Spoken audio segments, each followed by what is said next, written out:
কোটা বিরোধী আন্দোলন যেই যুবক ছেলেগুলো করেছে ওরা মুজাহিদ, ওদের বিরোধিতা যারা করেছে ওরা সন্ত্রাস। নিরাপদ সড়ক চাই আন্দোলন যে ছেলেগুলো করেছে এক একটা মুজাহিদের বাচ্চা, ওদের বিরোধিতা যারা করেছে এক একটা কুখ্যাত সন্ত্রাস। ওই যুবকদেরকে কিয়ামতের ময়দানে আরশের নিচে ছায়া দিবে কে? আল্লাহ। আমরা প্রত্যেকের জন্য হেদায়েতের দোয়া করি প্রথমে। আর যদি হেদায়েত নসিবে না থাকে, কারুন, সাদ্দাদ, নমরুদ আর ফেরাউনের যে দশা হয়েছে, বাংলার জমিনের ইসলাম বিরোধী এই বেহায়াদের ওই দশা আল্লাহ তুমি করে দাও। আমি কখনো হারি না, আমি হয় জিতি নয় শিখি, এরকম একটা অ্যাটিটিউড রাখবেন যে শিখতে আমাকে হবেই, কিন্তু হেরে যাব না আমরা। চিল্লায় বলেন ঠিক কিনা? কষ্ট যখন পাবেন, অসুস্থ যখন হবেন, ওইখানেও আনন্দ করবেন, কারণ সামনে আরাম আসতেছে। সুবহানাল্লাহ পড়েন। মুমিনের হারাবার কিছু নাই, দুঃখ পাওয়ার কিছু নাই। মুমিন অসুস্থ হলে অসুস্থতার মাধ্যমে তার গুনাহ ঝরে যায়, সে আল্লাহর কাছে প্রিয় হয়ে ওঠে। তা আমাদেরকে কেউ হারাইতে পারে? কথা বলেন, আমাদের কেউ ভয় দেখাইতে পারে? যুবকরা হচ্ছে শক্তির আধার, তাদের মধ্যে আছে প্রাণ ঢালা উচ্ছ্বাস, তাদের রক্ত গরম। তারা চাইলে অনেক কিছু করতে পারে, পারে না? কোটা বিরোধী আন্দোলন করতে পারে, তারা নিরাপদ সড়ক চাই আন্দোলন করতে পারে, তারা দুর্নীতিমুক্ত বাংলাদেশ গড়ার প্রত্যয় নিতে পারে। চিল্লায় বলেন ঠিক কিনা? এজন্য যুবকরা যদি জাগে, ভালো থাকবে বাংলাদেশ। যুবকরা যদি ইসলামের পক্ষে কাজ করে, বাংলাদেশটার রহমত আর বরকত দিয়ে সমৃদ্ধ করে দিবে কে? আল্লাহ। যুবকদেরকে শেষ করে দিয়েছে নোংরা ছাত্র রাজনীতি। আছে না নাই? টেন্ডারবাজি, চাঁদাবাজি, রাজনৈতিক দলগুলো এই যুবকদেরকে দিয়ে এই কাজগুলো করায়। ওনারা কিন্তু মাঠে নামে না। চিল্লায় বলেন। এই যে নির্বাচন পূর্ব সহিংসতা, এখানে গাড়ি ভাঙচুর, ওইখানে জ্বালাও পোড়াও, এখানে আগুন দাও, ওইখানে সন্ত্রাসবাদ, এগুলো সব যুবকদেরকে দিয়ে করানো হয়। এজন্য নোংরা রাজনীতির এই প্যানেলকে ভেঙে দেন আপনারা। সুন্দর রাজনীতির প্রচলন শুরু করেন, বরকত দিবে কে? আপনাদের একটা শক্ত সিদ্ধান্তই পারে বাংলাদেশকে সোনার মদিনার রাষ্ট্রে পরিণত করতে। চিল্লায় বলেন ঠিক কিনা? তোমরা আগামী দিনের সম্ভাবনা, তোমাদেরকে অনেক দূর যেতে হবে। You have to make a very bright career for your society, for your family, for your country. এজন্য যুবক ভাইয়েরা যারা আছে, তোমাদের এই সময়টা অনেক দামি সময়। কিয়ামতের দিন 7 শ্রেণীর লোককে আল্লাহ তাআলা তার আরশের নিচে ছায়া দিবে। এর মধ্যে এক শ্রেণীর মানুষ হচ্ছে শাবুন নাশাআ ফি ইবাদাতিল্লাহ, ওই যুবক যারা ইবাদতে সময় কাটিয়েছে, যারা তাদের অবসর সময়টা হিন্দি সিনেমা দেখে নাই, জি বাংলা দেখে নাই, স্টার জলসা দেখে নাই, রুব্বানে নাচে কোমর দুলায়া, এগুলা দেখে নাই। তারা তাদের সময়টা আল্লাহর ইবাদতে কাজে লাগিয়েছে। ওই যুবকদেরকে কিয়ামতের ময়দানে আরশের নিচে ছায়া দিবে কে? আল্লাহ। অনেক যুবক আসছে আজকে, আলহামদুলিল্লাহ। আমাদের এই সময়টা ইসলামের পক্ষে কাজে লাগাতে হবে। রাজি আছো তো? সবাই রাজি আছো? কিন্তু দুর্ভাগ্যজনক হলেও সত্য, বাংলাদেশে যুবকদের চরিত্র নষ্ট করার জন্য, তাদের এইম নষ্ট করে দেওয়ার জন্য, তাদের ক্যারিয়ারগুলো নষ্ট করে দেওয়ার জন্য যা যা দরকার তার সব কিছুর বন্দোবস্ত বাংলাদেশে আছে না নাই? তাদের নৈতিক অবক্ষয়ের জন্য সবচেয়ে ভয়ঙ্করতম জিনিস হচ্ছে মাদক। বাংলাদেশে এটা নাই। এই মাদকের সাথে মুসলমানের কোনো সম্পর্ক থাকতে পারে? এলাকাটারে সুন্দর করেন, যুবকগুলোরে আল্লাহওয়ালা হতে সাহায্য করেন, ঠিক কিনা?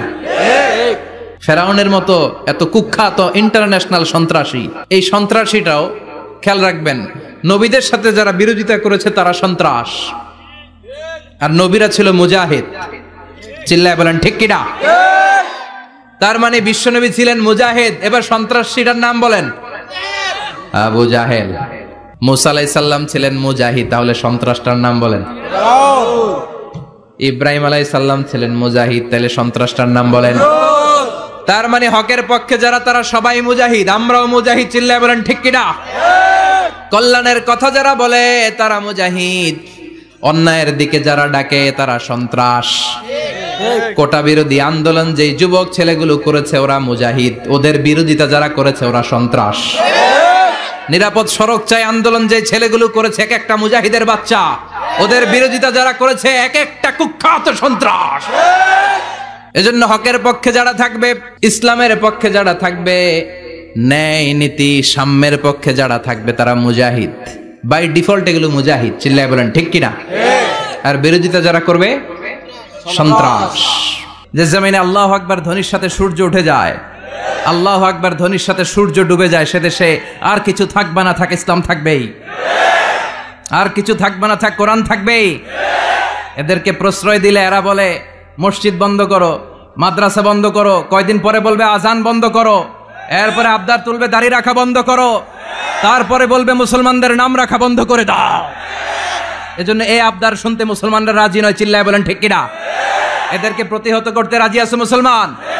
আমরা প্রত্যেকের জন্য হেদায়েতের দোয়া করি প্রথমে। আর যদি হেদায়েত নসিবে না থাকে, কারুন, সাদ্দাত, নমরুদ আর ফেরাউনের যে দশা হয়েছে, বাংলার জমিনের ইসলাম বিরোধী এই বেহায়াদের ওই দশা আল্লাহ তুমি করে দাও। আল্লাহ আমাদের নেতাদেরকে তুমি হেদায়েত দাও। জীবনে আমার একটা কিছু মটো আছে, লক্ষ্য, এটাকে খেয়াল করে আমি চলি। বিষয়টা হচ্ছে এরকম যে আমি কখনো হারি না, আমি হয় জিতি নয় শিখি। এরকম একটা অ্যাটিটিউড রাখবেন যে শিখতে আমাকে হবেই, কিন্তু হেরে যাব না আমরা। চিল্লায় বলেন ঠিক কিনা? এবং শিখাটাই আপনাকে মুক্তি দিতে পারে। এজন্যই কোরআনের প্রথম কথা আল্লাহ শিখার ব্যাপারে উদ্বুদ্ধ করেছেন। আল্লাহ বলেছেন ইকরা বিসমি রাব্বিকাল্লাযী খালাক, read in the name of your lord who has created, পড়ো তোমার প্রভুর নামে যিনি তোমায় শিখিয়েছেন। এজন্য পড়তে হবে, জানতে হবে। দুঃখের পরে আছে সুখ, তাই তো, আসলেই তো দুঃখের পরে সুখ। এজন্য কষ্ট যখন পাবেন, অসুস্থ যখন হবেন, ওইখানেও আনন্দ করবেন, কারণ সামনে আরাম আসতেছে। সুবহানাল্লাহ পড়েন। মুমিনের হারাবার কিছু নাই, দুঃখ পাওয়ার কিছু নাই। মুমিন অসুস্থ হলে অসুস্থতার মাধ্যমে তার গুনাহ ঝরে যায়, সে আল্লাহর কাছে প্রিয় হয়ে ওঠে। তা আমাদেরকে কেউ হারাইতে পারে? কথা বলেন। আমাদের কেউ ভয় দেখাইতে পারে? নিরাশ হবেন না, হতাশ হবেন না, হাল ছাড়বেন না, ভরসা রাখবেন কার উপর?